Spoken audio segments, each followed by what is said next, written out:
move on to our next speaker. Her name is Amanda Stevens, and Amanda Stevens is one of Australia's best female speakers. I think one of Australia's best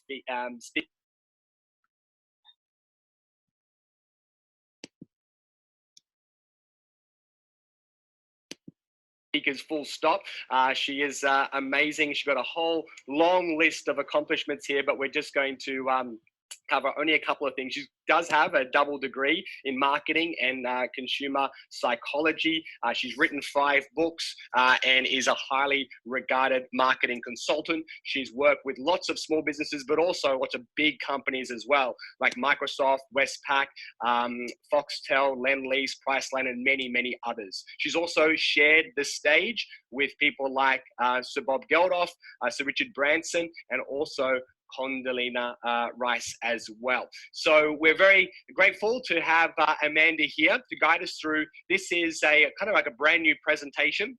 Even though she's a very accomplished speaker, what she's done is taken the crisis that we're in right now and reworked her content to really make it relevant and specific for what you need right now. So this is brand building in the new world. There's going to be lots of practical tips in here. And when you hear some good ideas, and there'll be lots of good ideas as well, let us know in the comments below. That's where you should be putting any questions, but also any thoughts or takeaways or ideas or those one-liners that are really impacting you right now. Let us know in the comments below. But right now,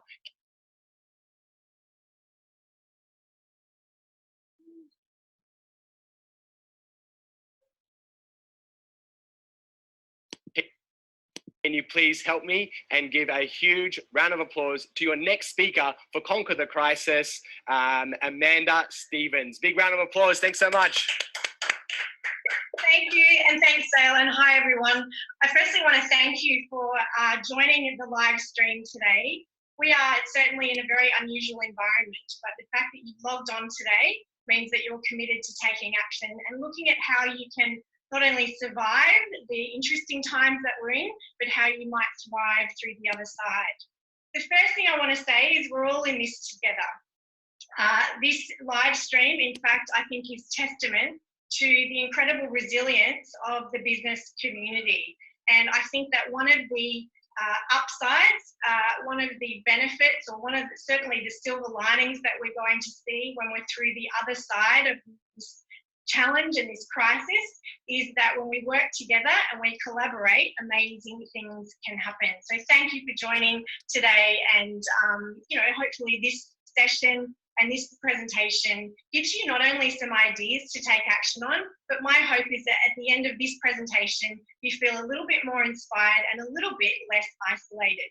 So today is really about giving you some strategies to take action. If you're anything like me, you've spent time in the last couple of weeks feeling a whole gamut of emotions, from feeling anxious to feeling a little bit overwhelmed and probably a little bit frightened as well. And all of those emotions are really normal.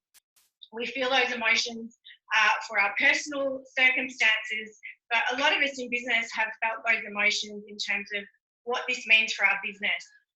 What this means for our future, what this means for our financial future. So my goal today is to help you quell and address some of those emotions of feeling overwhelmed. And I want to take you today from feeling fragile to agile, because the business owners and the businesses that are agile and demonstrate agile strategies through this crisis are the ones that are going to really be able to take advantage of the upswing when it does happen. I love this quote from Napoleon Hill, and that is, every adversity carries with it the seed for equal or greater benefit. Now, I know it doesn't feel like that right now, and we've still got, we don't know where this crisis is going to take us in the next couple of weeks and months.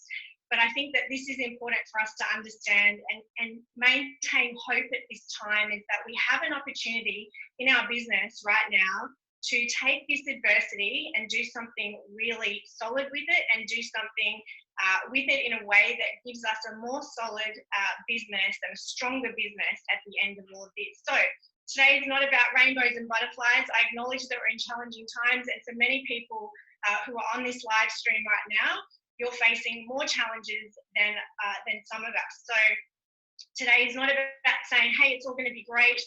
Your marketing needs to change. Your business structure needs to change, and your branding strategies need to change. So today is not about silver bullets, but it is about silver linings, because I do believe that there is opportunity in this. Not to say that we should be opportunistic, but really focus on what are the silver linings. And as Keith said, maintain a positive mindset throughout this so that we can have a more agile business and we can reset, use this as an opportunity to reset our marketing and our brand.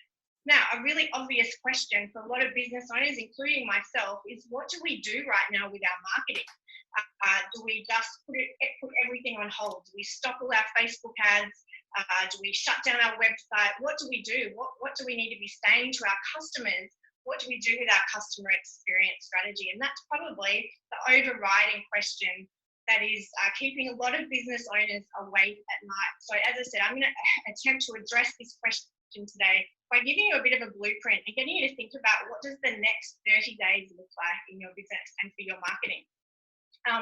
I will say that obviously this is not business as usual. Some of the strategies and ideas and the blueprint that I'm going to share with you in the next 10 to 15 minutes is going to challenge you. We are, as business owners, we need to think differently. If we're going to be truly agile rather than fragile throughout this crisis, we need to literally think outside the square. We need to be prepared to perhaps do things that seemed unfathomable just a month ago. And I'm going to share some really interesting examples with you. So the first thing you need to decide is what is your branding pathway. As I said, we've got a whole range of different businesses and industries represented on this live stream today, and we're all in different situations. Some businesses have been shut down. Some businesses are choosing to shut down. Some businesses are looking at how they pivot and how they adapt to what is happening. So I want to outline for you 3 pathways, and each one of these pathways is going to resonate with you in terms of where you're at right now. So in terms of your branding and your business, as I see it, you've really got 3 options right now. You can firstly choose to hibernate. Now, this is the branding and marketing strategy that is most relevant if you're in an industry that has been evaporated or shut down. Industries, and I work with a lot of clients in industries like travel that has been completely smashed by this crisis, obviously. Health and fitness, of course, we know that gyms have been closed down. Hair and beauty, that's probably on the cards today, and a lot of hair salons and beauty salons have already chosen to get ahead of what's probably coming and shut their doors. And of course, retail. I was just looking on my social stream and just seeing a number of announcements that have come out today. Literally, retailers, big and small, are shutting their doors down. So this is really a hibernation strategy. Like if your business is shut down or it's going into certainly low operating mode, what are some of the things that you can do in the next 30 days? The second branding blueprint, branding pathway is to innovate. Now this is, if your business, certainly we're all being challenged by this. As a speaker, I've had 37 cancellations or postponements of speaking engagements. So I've accepted that I probably won't speak on any stage for the rest of this year. So my business is sort of in hibernation, but I'm also looking at what does this mean for innovation? How can I use this time to pivot, to adapt? And this is a great example of doing virtual presentations, is a great example of innovating and adapting to this changing environment. And then you've got activate. Now there's a lot of businesses in industries and sectors that have an opportunity right now to be more relevant than ever to consumers. And I'm going to talk about some examples. So if your pathway is to hibernate, I want to give you some thoughts and tips and tricks and strategies on some of the things that you should be focusing on right now. The first thing and the most important thing, if you haven't already, is get on the front foot with your communications. You need to communicate not only with your team, but with your customers. What is happening? Why it's happening? Why you've chosen to shut if that's what you're doing? What this means and how this is going to work. So communication is obviously really important. And I know that sounds really obvious, but I've seen a lot of business owners right now, understandably, feel completely overwhelmed and just kind of go into lockdown. But it is really important to communicate openly with your customers. The other thing about hibernation is that it's a great opportunity to renovate. Now, if you're a retailer or you're a gym, for example, and you've had to shut down, this is a great opportunity in the next 30 days. It might not seem relevant, or it might not seem something you can take action on today.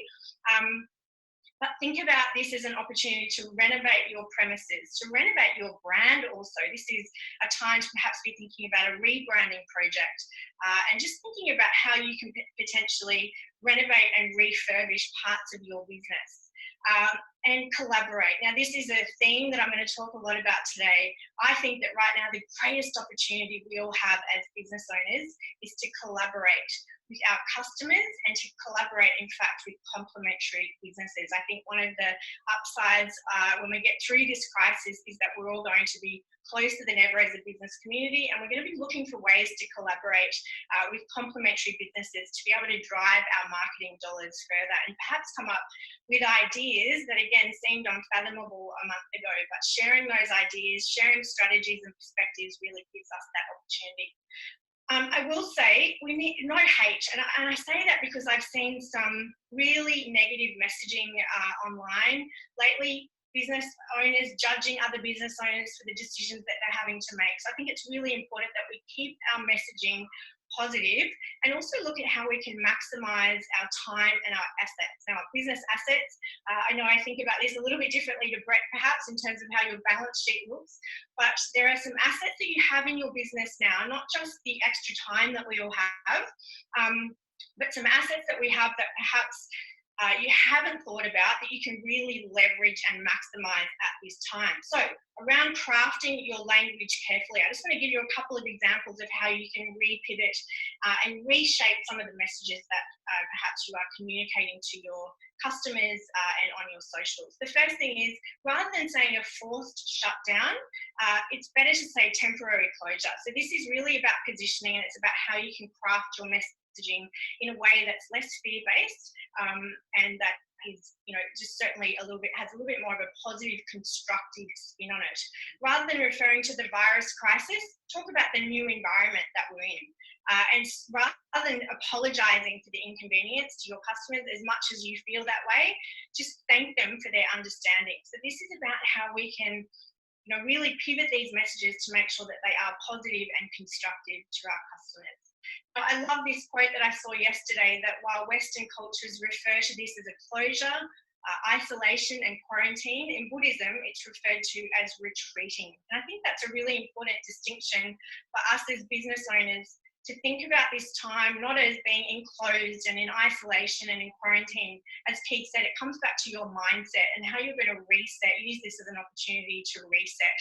So think of this time as retreating, having quiet time to be working on your business rather than in your business. And the other thing we all need to think about is, what does our post-COVID equilibrium look like? This is, again, as Keith said, it's about thinking about our vision, where we want to be, perhaps not for the rest of this year now. We need to reset and think about more short-term goals. But in the next 30 or 60 or 90 days, where could your business possibly be? Could it be at a different level? What does your new equilibrium look like? And when we start thinking about it in that context, it can start to shape some of the branding and marketing strategies for us to think bigger, for us to perhaps think about new markets and think about having a stronger, more successful business at the end of all of this. So I've put together a little bit of and you'll get a link to this as well as part of the gifts that have been very generously put together by all the speakers. But I just wanted to give you an example of a 4-week plan. I believe, and I've had times in the last particularly week that I've felt really overwhelmed and a little bit paralysed by what's going on. So I think structure is really important. So when we're thinking about working on our business during this time, working out what we do and how we pivot our marketing and our offering and our messaging, is actually really structuring it and actually just putting a simple 4-week plan together. So not thinking out any further than the next 30 days. I don't think we can at this point, because we don't really know what's on the horizon. But just thinking about some of the priorities and some of the things that you can get ticked off, and just focusing on one thing a day for the next 4 weeks. So week one, if you're going into hibernation phase with your business, the first thing I would suggest is, rather than just going out with an email to your customers, is record a video. Record a video and tell them how you're feeling, tell them what's happening. That's always going to be more personable and more authentic than an email or written communication. Also record a video message to your suppliers. I think it's important for us to be really communicating with our business partners at this time and talking to them about not only what the business, what is happening in your business, but how you might be able to help them and perhaps what they might need from you. So having that transparent communication and using it as an opportunity to connect. And as I said, video is a great medium to do that. I'd also suggest that you look at your top customers and actually pick up the phone and talk to them.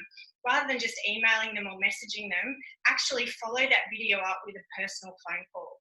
I think that just, as Keith said, connecting with your top customers right now, and as Brett mentioned, 90% of your business is likely to be coming from 10% of your customers. So now's a good time to sit down and think about who are those 10%, who is in that 10% list, and how can you really double down on communication with them and be calling them following up that video.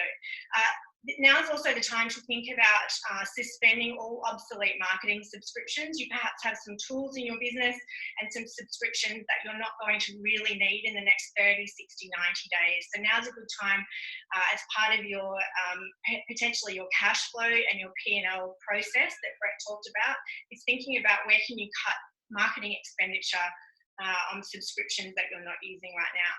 Now, also, it's important to update your website, your Google listing, and your socials. So if you are going into shutdown or hibernation in your business, make sure that that's reflected on your website and try and update your Google listing. Because if someone's Googling you and trying to find you, it's important that they understand that perhaps your business has been shut down or you're choosing a temporary closure. Now, week two is about going into looking at where is your marketing at. As I said, I think this is we probably don't realize it now. It may take hindsight for us to fully appreciate this time that we have to be working on our business rather than in our business. But now's the time to be looking at your marketing with fresh eyes, looking at critiquing your website, taking yourself out of your business, stepping into the shoes of your customer and looking at your website, your branding and your customer journey with fresh eyes. This is a really great process to be going through, and thinking about it also keeps us as business owners focused on the end game, because we will get through this and each day sometimes we can feel overwhelmed with what's happening that day and that week. But I think that being disciplined and focusing on reviewing our marketing is a really great way for us to keep our mindset focused on when this is over and how we're going to build a business that's stronger and better and more agile at the end. Weeks 3 and 4 are really kind of dedicated to renovating as I said, if this is a time that you want to renovate your premises, literally, or renovate your brand, that's a great time to do it. And, marketing is an expense that sits on your P&L, and the last thing you want to do at this point in time, obviously we need to look at how we can cut expenses and maintain cash flow to get us through this crisis, but look at adapting and pivoting how you're using marketing resources. For example, perhaps if you're not using outsourcing, this is a great time to be looking at some more cost-effective ways to cut your marketing budget, but to get a greater return on investment. So looking at outsourcing solutions, perhaps taking your marketing offshore if that's not something that you've looked at previously. These things are things all on the table. As I said, that's a great opportunity for us to be using this time effectively. And then I've dedicated week 4 to content creation. As I said, this time we have right now is the time to be doing all of those projects that we put off because we don't have time. So write the book that you've been putting off, record the videos that you've been putting off, all of the things. And look, as a marketer, I have a list just like Keith of about 20 projects that have been sitting on a whiteboard that I'm going to really power through in the next few weeks, because that is the opportune time that we have right now to get all of those things done. Use this time also to look at how you can leverage, obviously reduce the marketing subscriptions that you don't need, but look at ways that perhaps you can develop content using other tools. If you're not a member of Business Blueprint, I know that Dale is happy to share a whole range of tech tools, free tech tools that you can learn about and utilize and leverage in this time to be developing content. So what I think we want as business owners, one of our goals for the next 30 days is, no matter what strategy or branding pathway you're going to follow, is to have a bank of content that we can really have in our arsenal ready to go when the upswing happens, so that we can potentially be zigging while our competitors are zagging. So that's hibernate. Now, innovate. This is an opportunity that a lot of us have in business. This is where we're not going to shut our business down completely, or our business hasn't been temporarily closed, but we're looking at how we can adapt and pivot our existing offering. As a speaker, how can we package up our content and our IP to do more virtual presentations during this time? How can we really take the assets that we have, our product or our service offering, and adapt it and pivot it and repackage it in a way that's more relevant to the consumer of today, that's very different to the consumer of just a month ago? So what are some of the things that you need to focus on?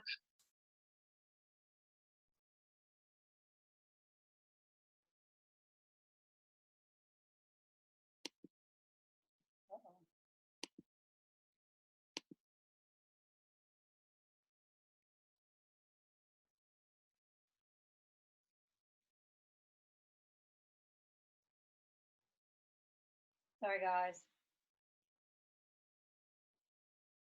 Come on.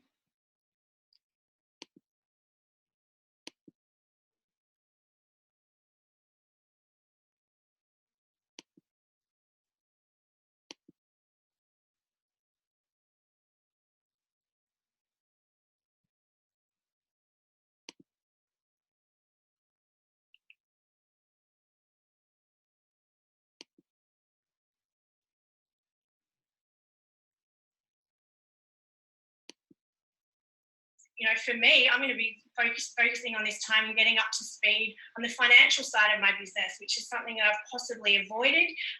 But now I'm going to really double down and study and learn. I'm looking at currently at some technologies, Zapier, for example, and how to use Zapier to automate different things in my business. And now is the perfect time to get ahead of the curve, to be learning about things in your business.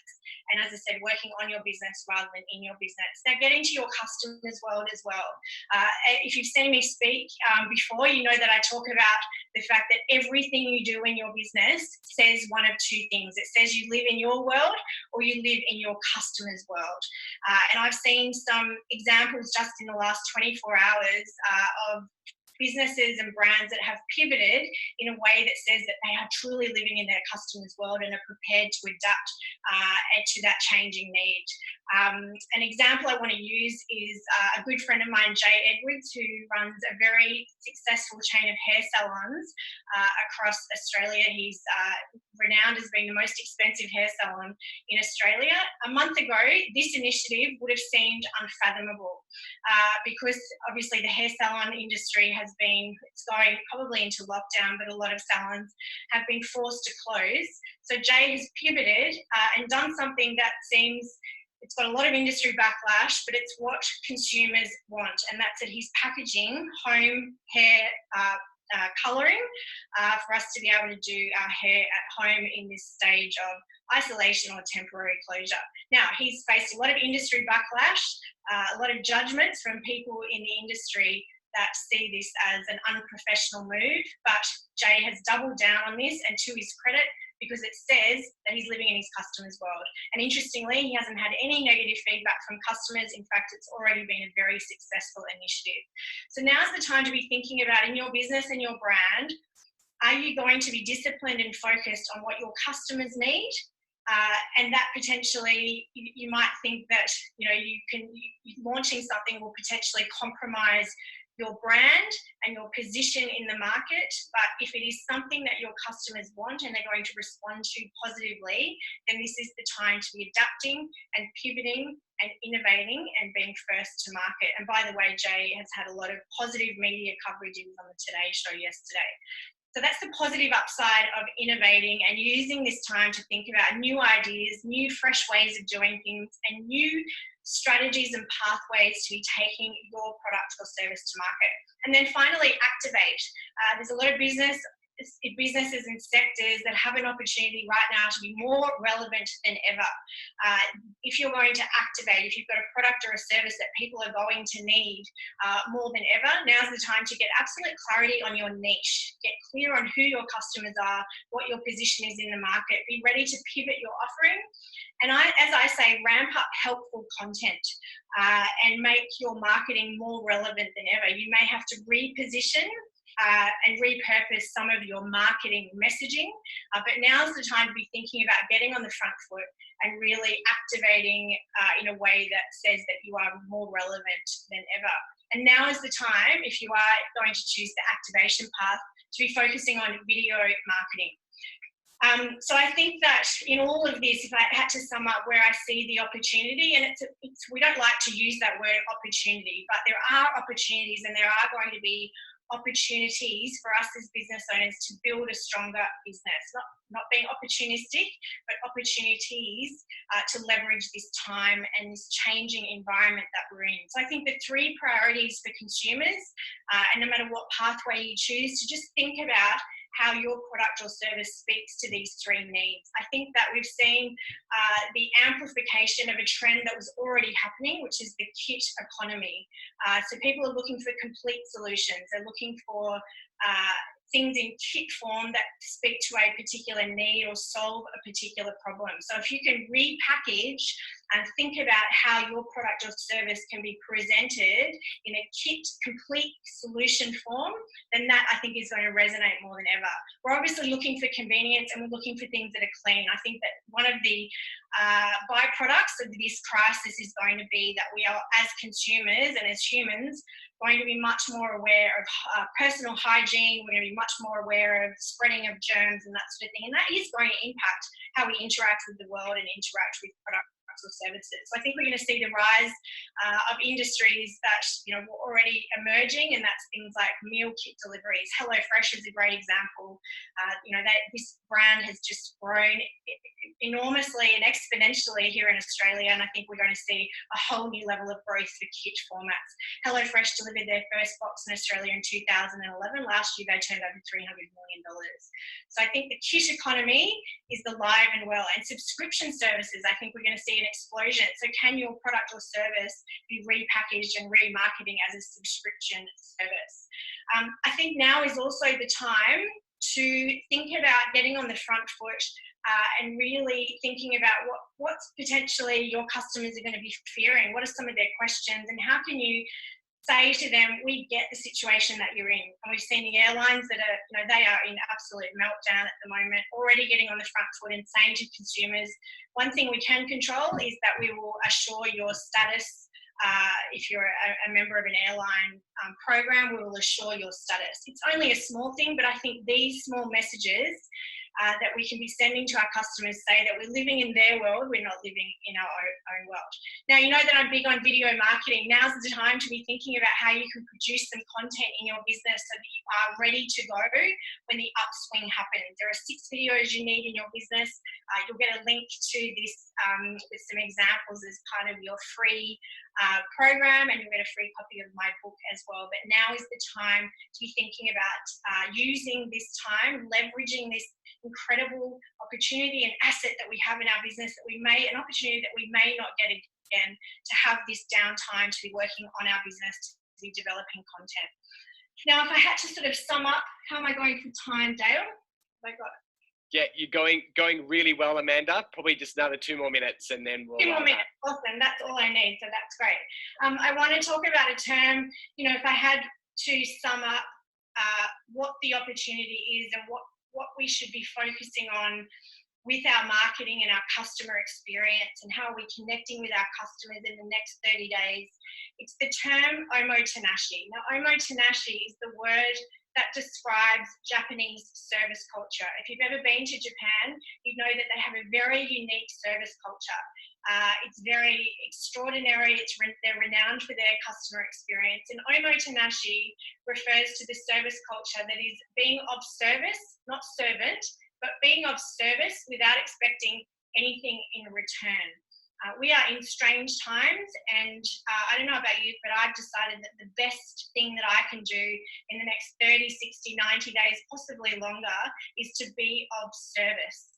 I think that the more helpful we can be without expecting anything in return, that is potentially going to be our greatest business asset. And I think the boomerang effect will mean that down the track, we will all have more successful, stronger businesses if we help each other and actually just use the assets that we have in our business. Using the stock if you can afford it, using your time, using your expertise to give to other business owners or consumers, your customers that really need it right now, because I believe that that will pay dividends. So be of service, omotenashi, give, and I think that that will return to all of us. So thank you for having me, and thank you, Dale, for living and breathing omotenashi for your community to bring this amazing event together. Thank you so much. Let's all give a huge round of applause to Amanda Stevens, everyone. That was absolutely